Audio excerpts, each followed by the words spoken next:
BFM Business présente Edwige Chevrillon, la grande interview. Bonsoir à tous, bienvenue dans la grande interview. Mon invité, c'est un revenant, c'est Geoffroy Roux de Bézieux, l'ex-patron du MEDEF. Bonsoir Geoffroy Roux de Bézieux. Bonsoir, revenant, c'est un peu exagéré. Merci, cure médiatique en tous les cas pour laisser la place bien sûr à votre successeur Patrick Martin. Geoffroy Roux de Bézieux, vous tombez bien. Ce soir c'était prévu une longue date. Ce soir nous avons un Premier ministre, en plus que vous connaissez. Ce qui est intéressant, c'est de voir que grosso modo, tout le patronat, de l'UDP en passant par la FNSEA, qui est le principal syndicat agricole, tout le monde est plutôt satisfait. Est-ce que vous l'êtes ?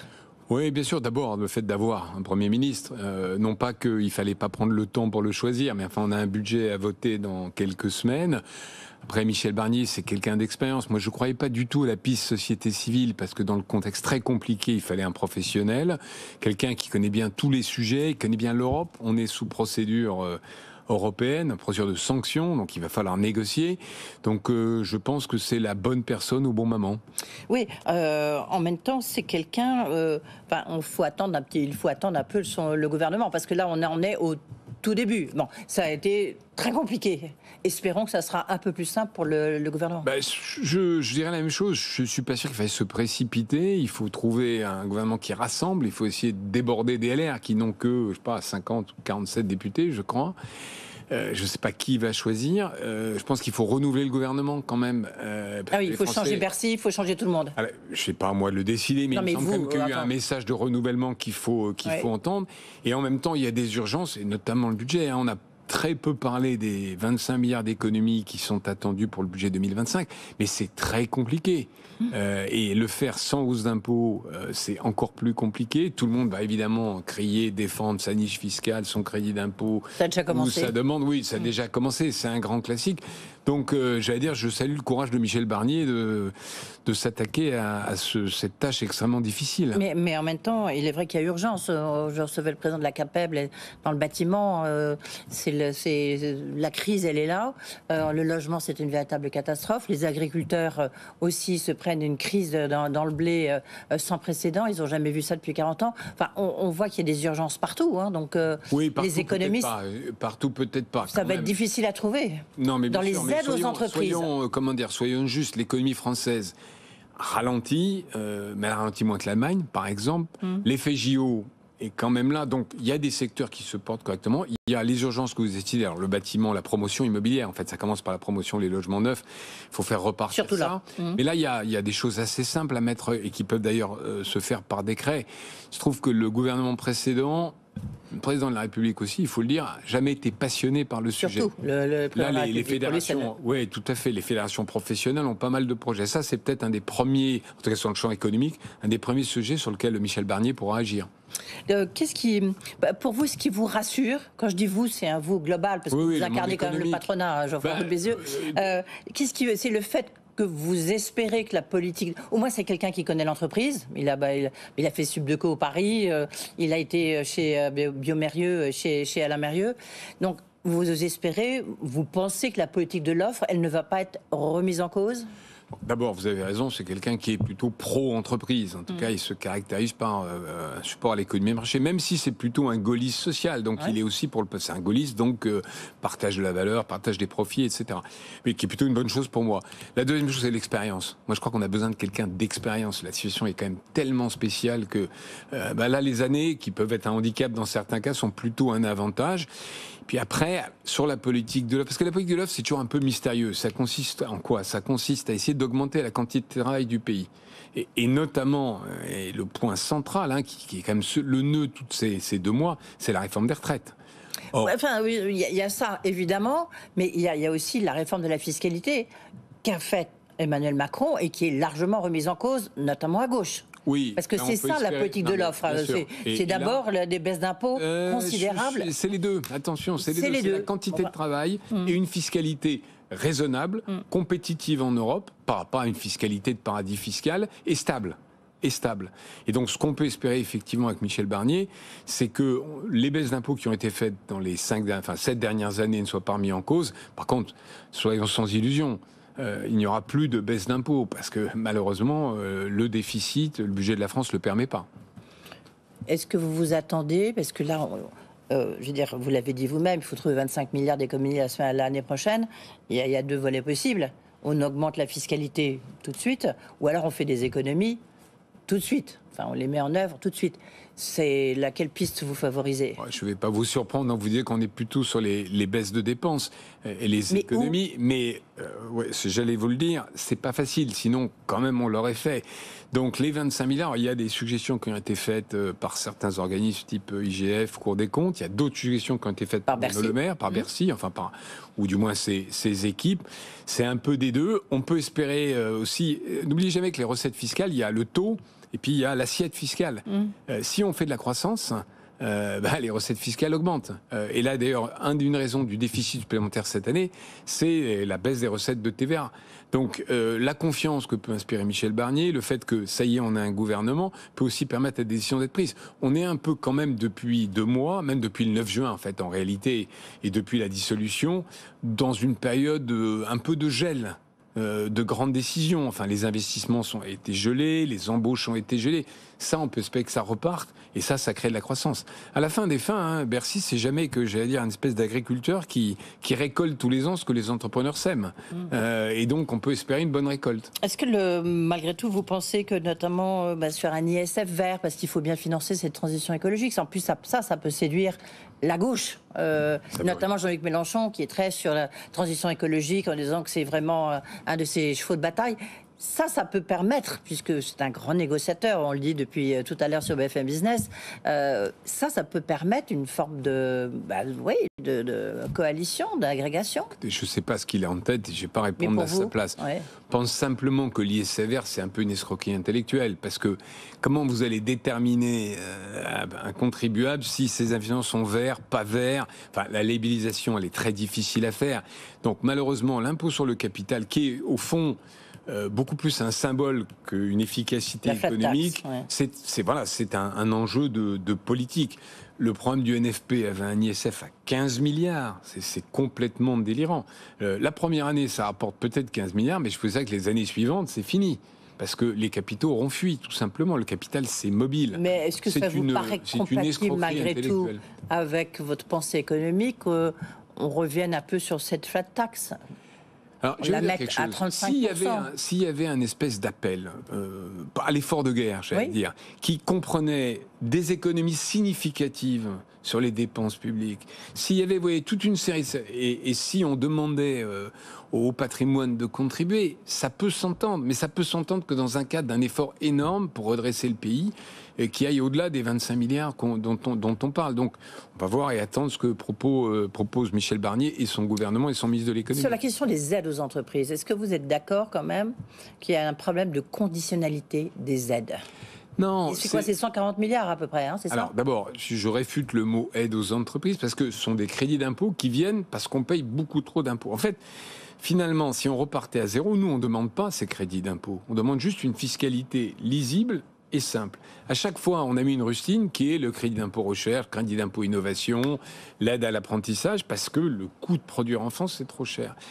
Après, que certaines, à la marge, donnent lieu à des abus, c'est possible. L'IGF est là pour ça, le Bercy est là pour ça. Mais globalement, en fait, ça revient à augmenter les impôts. La conditionnalité, elle est déjà dans les aides elles-mêmes. Crédit d'impôt recherche, je prends celui qui est le plus... Oui.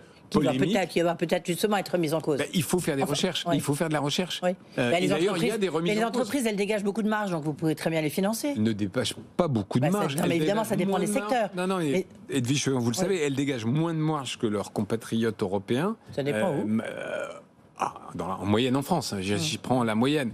Après, les conditionnalités sur l'apprentissage, c'est pareil. On embauche un apprenti, ça a été un formidable succès, donc il y a eu 1 million d'apprentis, etc., etc., etc. Après, encore une fois, on peut imaginer, à un moment, Bruno Le Maire avait essayé de remettre tout à plat. Attendez, je finis juste. De remettre tout à plat en disant, on baisse le taux, donc on vous baisse l'IS, on vous baisse les impôts de production, et en échange, on supprime un certain nombre de crédits d'impôt. Ça peut s'entendre. C'est compliqué, parce qu'il y a des perdants et des gagnants, mais ça peut s'entendre. Mais retirer ces crédits d'impôt, ça consiste à augmenter les impôts, ni plus ni moins. Oui. Est-ce que sur la question de la réforme des retraites, on voit bien que... Michel Barnier, lorsqu'il était candidat à la primaire pour l'élection présidentielle, il était pour mettre la retraite à 65 ans. Donc je ne sais pas s'il va, en tous les cas, il va peut-être le mettre à 73 ans, qui est son âge. Donc peut-être qu'il a envie de le mettre à ce niveau-là. Je pense plus sérieusement. Sur la réforme des retraites, on voit bien que c'était, la ligne rouge pour le président Macron par rapport au choix de son Premier ministre. Il ne voulait pas qu'on efface cette réforme des retraites d'avril 2023. En même temps, on voit bien aussi que c'est là où ça coince partout. Non, c'est pas ce que j'ai dit tout à l'heure, c'est le nœud politique du jour, parce qu'objectivement, les Français ont voté contre. Quand on additionne les voix des partis qui veulent abroger la réforme des retraites, je suis obligé de constater qu'une majorité des Français est contre. Maintenant, le problème, c'est que ça rapporte, entre guillemets, 17 milliards, ça augmente la quantité de travail en France, et que si on touche au curseur principal, on peut toucher à la marge. Les partenaires sociaux, s'ils étaient saisis, trouveraient certainement des aménagements sur les carrières longues, sur les métiers pénibles. Mais le nœud de cette réforme, c'est 64 ans. Si on remet 64 ans en cause, là, on rentre dans quelque chose qu'on ne maîtrise plus, parce qu'on va aller vers un déficit abyssal. On est déjà en déficit. Vous savez que malgré la mais même réforme, cette réforme, de toute manière, elle ne sert à rien, cette réforme. Non, dites pas ça. Elle rapporte 17 milliards par an, donc on peut pas dire qu'elle sert à rien. Mais elle ne va pas au bout de ce qu'il aurait fallu faire, qui était probablement 65 ans. Il y a eu un compromis qui est trouvé. Et donc, si jamais, mais je ne crois pas que ça soit l'intention de Michel Barnier, enfin, j'en sais rien, on disait on repasse à 63, par exemple, il faudrait qu'à ce moment-là, il y ait d'autres gens qui travaillent plus longtemps. En fait, à un moment, on a eu une discussion, je peux le dire ici, avec à la CFDT, avec Laurent Berger, sur comment on fait pour que les carrières longues, les métiers pénibles partent plus tôt. La seule façon, c'est que les métiers non pénibles, notamment les cadres, partent beaucoup plus tard. C'est-à-dire qu'il y en a qui travaillent plus longtemps pour équilibrer ceux qui travaillent moins longtemps. Mais ça, à ce moment-là, vous avez un autre problème. Il y a une espèce d'inégalité de traitement, même si on sait que les statistiques de santé, etc., montrent qu'en réalité, quand on a un travail moins pénible, on vit plus longtemps. Est-ce que le patronat, lui, il serait d'accord pour qu'il y ait des aménagements à cette réforme de retraite ? C'est la question que je posais à François Omril de la CFE-CGC. Qu'est-ce qu'il vous a répondu, François ? Lui, il dit non, il est pour l'abrogation, oui, voilà. évidemment. Ils sont tous pour l'abrogation, y compris Marie-Lise Léon. Je signale d'ailleurs que l'abrogation, il y a déjà 800 000 personnes qui ont pris leur retraite avec le nouveau système. Oui. Je ne sais pas comment on les traite. Et il y a, alors j'ai plus le chiffre, 600 ou 700 000 personnes qui ont vu leur retraite revalorisée, parce qu'on a complètement oublié le côté positif de cette réforme qui fait qu'il y a des petites retraites qui ont été revalorisées. Moi, je peux pas. Et notamment à partir du 1er septembre. Oui, ça vient d'être fait, vous avez raison. Moi, je ne peux pas m'exprimer du patronat. Je pense qu'il y a des marges de manœuvre, mais elles sont à la marge. C'est-à-dire qu'elles ne sont pas sur le principal, qui est l'âge.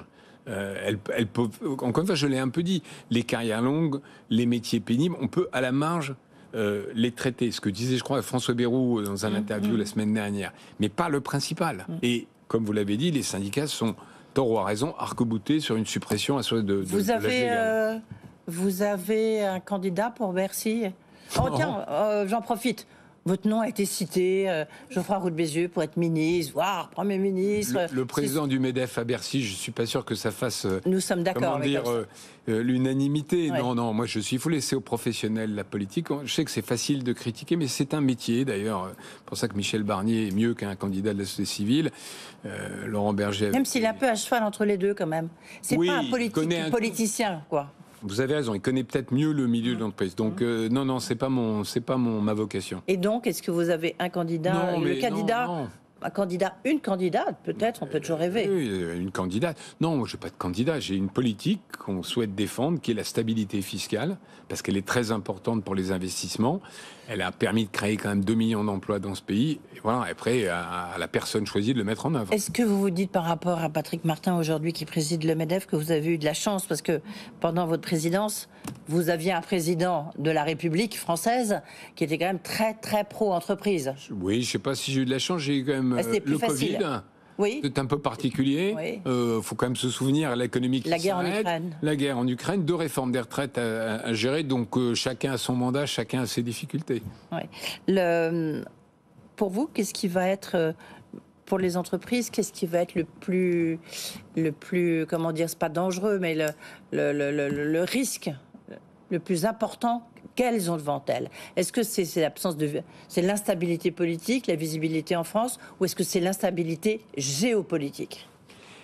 J'ai envie de dire les deux, parce que l'instabilité politique, dont on a l'air de sortir là depuis ce matin, c'est une instabilité fiscale, économique qui évidemment pèse sur les investissements, notamment beaucoup sur les PME. Mais l'instabilité géopolitique, moi je sors d'une mission pour le président Macron sur la sécurité économique. Toutes les grandes entreprises sont extrêmement préoccupées parce que le monde se referme. Il y a un retour des nationalismes très très très fort. Et donc c'est les deux. Ça dépend un peu de la taille de l'entreprise et si elle exporte ou pas en réalité. Et je vous remercie, vous faites le lien sur cette mission, donc sur la sécurité économique. Est-ce que vous trouvez que la France a eu raison d'arrêter Paul Duroff, le patron de Telegram? Est-ce qu'il y a une vraie responsabilité? Est-ce que les inculpations dont il fait l'objet sont justifiées? Alors, je ne peux pas répondre à la question des accusations de cette justifiée. Non, mais vous connaissez très bien, vous étiez dans les techs. Non, mais je vais vous dire quelque chose. Je pense que moi, je suis libéral et pas libertaire. C'est-à-dire que la liberté doit aller avec la responsabilité. Et si ce qu'on dit est vrai, ce qui est probable, mais je ne peux pas le juger en juge, c'est-à-dire que le réseau abrite des pédocriminels, des trafiquants de crypto, des trafiquants de drogue, etc., alors oui, on a eu raison de l'inculper, de l'arrêter, etc. C'est-à-dire qu'on ne peut pas mettre la liberté au-dessus de tout. On ne peut pas mettre, la liberté d'expression au-dessus de tout. C'est pour ça que moi, je ne suis pas du tout d'accord avec Elon Musk, avec ce type de philosophie. Je respecte l'entrepreneur, bien sûr, qui est extraordinaire, mais par contre, je ne partage pas cette philosophie. Il faut des règles. La démocratie, c'est la liberté, mais la responsabilité. Oui. Toute dernière question, Geoffroy de Roux de Bézieux. Vous aviez un rôle là dans les Jeux Olympiques. Vous étiez notamment en charge de ce comité social, de cette charte éthique sociale, notamment avec l'ancien patron de la CGT, Bernard Thibault. Bon, grande réussite, ça, tout le monde dit ça. L'avantage avec Michel Barnier, c'est que lui, il avait organisé les Jeux Olympiques en 1992. Et donc peut-être qu'il va être encore là, qui sait, pour l'organisation des Jeux 2030. C'est plutôt une bonne nouvelle pour les Jeux Olympiques. Je lui souhaite. Oui, ça a été un grand moment. Bon, je ne vais pas revenir sur le moment de fraternité, parce qu'on l'a tous vu, mais c'est vrai, pour la première fois, il y a eu cette charte sociale signée par les 8 organisations, 5 syndicales, 3 patronales. Et j'allais dire que le monde entier nous envie un peu quand même, parce que ça s'est très bien passé, les chantiers ont été exemplaires, donc c'est un tout petit bout des Jeux Olympiques, mais c'est un bout dont on est fier. Ben voilà, vous avez 4 ministres du Travail avec Bernard Thibault, comme ça on arrivera peut-être à trouver un compromis social. Merci beaucoup Geoffroy de Roux de Bézieux, donc l'ex-patron du MEDEF, satisfait un peu comme tous les patrons de la nomination de Michel Barnier, évidemment dans l'attente du programme économique.